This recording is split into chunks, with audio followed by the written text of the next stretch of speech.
नमस्कार दर्शक महानुभावहरू, यहाँलाई आगम टिभीमा हार्दिक स्वागत गर्दछु। त विक्रम सम्वत 2082 सालको यहाँहरूको वार्षिक राशिफल कस्तो रहनेछ भन्ने जानकारी लिएर यो भिडियो यहाँहरूमाझ प्रस्तुत गर्ने जमर्को गरेको छु।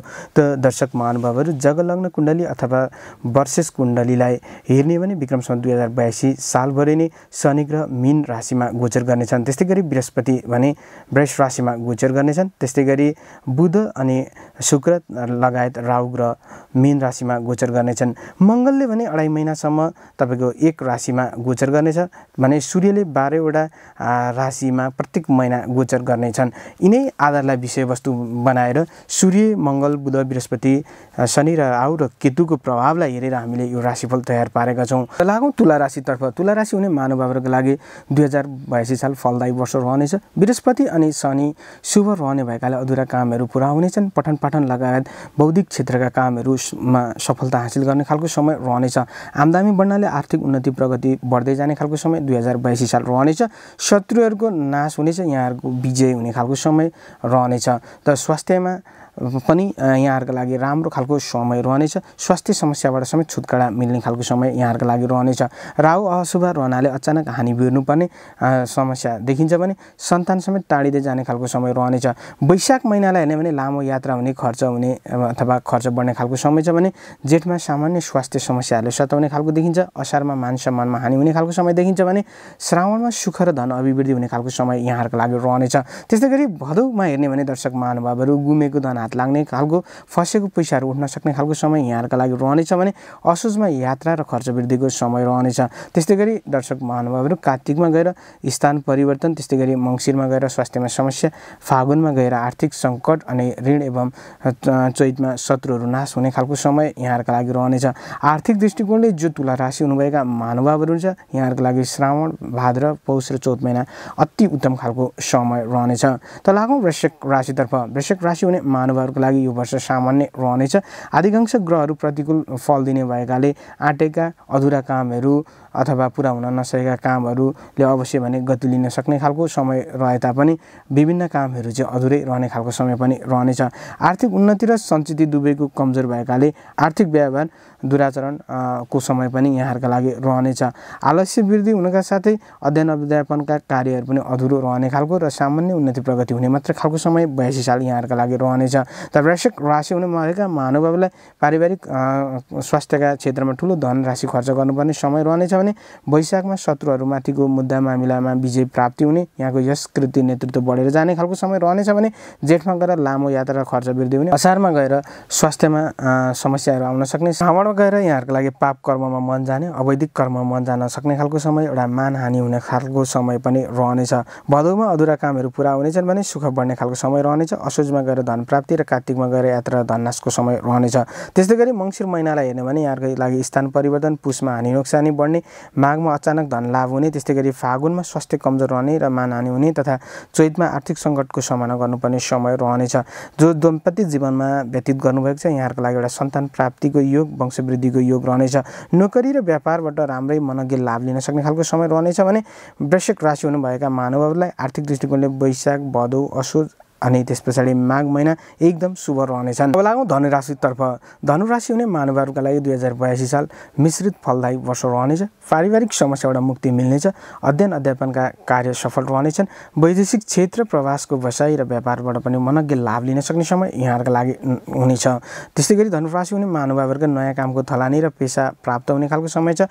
अडैया शनिका कारण काममा विघ्न बाधा आउने हुनाले शनिको शान्ति कर्म गर्नुपर्ने पनि देखिन्छ। वैशाखमा आर्थिक संकट, ऋण वृद्धि, त्यस्तै गरी जेठमा शत्रुनाश, सुख, त्यस्तै गरी असारमा लामो यात्रा र खर्च वृद्धि हुने खालको समय छ भने श्रावणमा गएर स्वास्थ्य कमजोर रहने, चिन्ता बढ्ने, भदौमा गएर मानहानि हुने, त्यस्तै गरी असोजमा गएर कार्यसिद्धि र धन लाभ हुन सक्ने खालको समय रहनेछ भने मंसिरमा गएर स्वास्थ्य सम्बन्धी समस्या र धननाश हुने खालको समय छ भने धनुराशि हुने महानुभावहरुका लागि पुषमा गएर स्थान परिवर्तन, माघमा हानि नोक्सानी बढ्ने, फागुनमा अधुरा कामहरू पूरा हुने र धन लाभ हुन सक्ने खालको समय छ भने त चैत महिनालाई हेर्ने भने अलिकति पारिवारिक समस्याले सताउने खालको समय पनि यहाँहरुका लागि रहनेछ। नोकरी र सामाजिक कामबाट मान प्रतिष्ठा बढ्नेछ भने आर्थिक दृष्टिकोणले धनुराशि हुने महानुभावहरूलाई विशेष गरी जेठ असोज कार्तिक फागुन महिना अति शुभ रहने खालको समय रहनेछ। लाउँ मकर राशितर्फ। मकर राशि हुने महानुभावका लागि मध्यम समय 2082 साल रहनेछ। शनि शुभ फलदायी रहने भएकाले यो वर्ष सुख समृद्धि बढ्नेछ। हरेक काममा आफन्तको सहयोग मिल्नेछ। नयाँ पेसाको प्राप्ति हुनका साथै नयाँ उद्योग व्यवसायको थलानी समेत हुनेछ। र बृहस्पतिका कारण काममा विघ्न बाधा अप्ठ्यारा आइपर्ने खालको समय, बोलीको पनि गलत अर्थ लाग्न सक्ने समय भएकाले विशेष गरी आफ्नो बोलीमा जनजीवनमा विशेष होशियार भएर अगाडि बढिदिनु भयो भने यहाँका लागि राम्रो रहनेछ। नोकरी र व्यापार व्यवसायबाट राम्रै लाभ लिन सक्ने समय 2082 साल यहाँका लागि रहनेछ भने पठन पाठन लगायत बौद्धिक क्षेत्रका कामहरू सामान्य र अधुरै रहनेछन्। वैशाखमा स्वास्थ्य खराब रहने, मानहानि हुने, जेठमा गएर आर्थिक सङ्कट हुने, असारमा शत्रु नाश र सुख प्राप्ति हुने, श्रावणमा खर्च वृद्धि हुने, भदौमा स्वास्थ्य सम्बन्धी चिन्ता, असोजमा पाप कर्ममा मन जाने मान हुने, कार्तिकमा कार्यसिद्धि, मङ्सिरमा धनलाभ, पुषमा गएर धननाश र पीडाको समय रहनेछ भने माघमा गएर स्थान परिवर्तन हुने खालको समय मकर राशि हुने महानुभावहरूका लागि रहेको छ। त्यस्तै गरी दर्शक महानुभावहरू फागुनमा हेर्ने भने हानि नोक्सानी तथा चैतमा गएर धनलाभ हुनका साथै सुख समेत मिल्ने खालको समय यहाँहरूका लागि रहनेछ। त मकर राशि हुने महानुभावहरूका लागि आर्थिक दृष्टिकोणले असार कार्तिक मङ्सिर चैत महिना शुभ रहने छन्। त यो महिनामा गरेका कार्यले अवश्य पनि तपाईँलाई दीर्घकालीन लाभ फाइदा दिने खालको समय यहाँहरूका लागि रहनेछ। अब लागौँ कुम्भ राशितर्फ। कुम्भ राशि हुने महानुभावका लागि 82 सालभरि बृहस्पति शुभ रहने भएकाले फलदायी खालको समय रहनेछ। विशेष गरी अध्ययन अध्यापनका क्षेत्रहरू र यहाँहरूका लागि राम्रो रहनेछन्। आर्थिक उन्नति हुने तथा पठन पाठनका कार्यहरू राम्रो रहनेछ। सन्तान सुख मिल्नेछ। स्वास्थ्य सम्बन्धी समस्याबाट उन्मुक्ति मिल्ने खालको समय यहाँहरूका लागि 2082 साल रहनेछ। धार्मिक र सामाजिक काममा धेरै समय बित्ने खालको मन जाने खालको समय यहाँहरूका लागि रहनेछ भने शनि राहु केतु अशुभ रहनाले झुटो आरोप लाग्ने, आलस्य पैदा हुने, सञ्चित धनको नाश गराउन सक्ने भएकाले विशेष गरी आफ्नो जनजीवनमा विशेष सतर्कता अपनाएर अगाडि बढिदिनु भयो भने यहाँहरूका लागि राम्रो रहनेछ। त दर्शक महानुभावहरू महिनाका आधारमा फलादेश गर्ने भने वैशाख र श्रावणमा धन प्राप्ति, जेठमा मानहानि, असार र भदौमा यात्रा तथा खर्च वृद्धिको समय छ भने असोजमा गएर हेर्ने भने स्वास्थ्य सम्बन्धी समस्याहरू बढ्ने, खर्च बढ्न सक्ने खालको समस्या छ।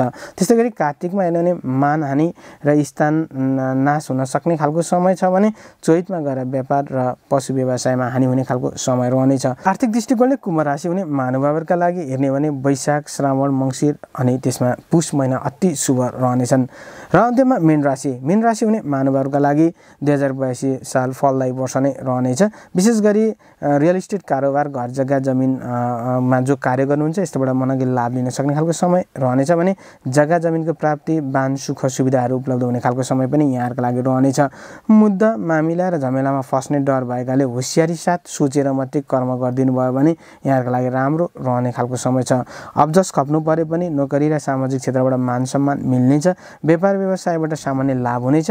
परिवारमा माङ्गलिक कार्य हुनका साथै एउटा कुटुम्ब वृद्धि हुने योग समेत रहेको छ।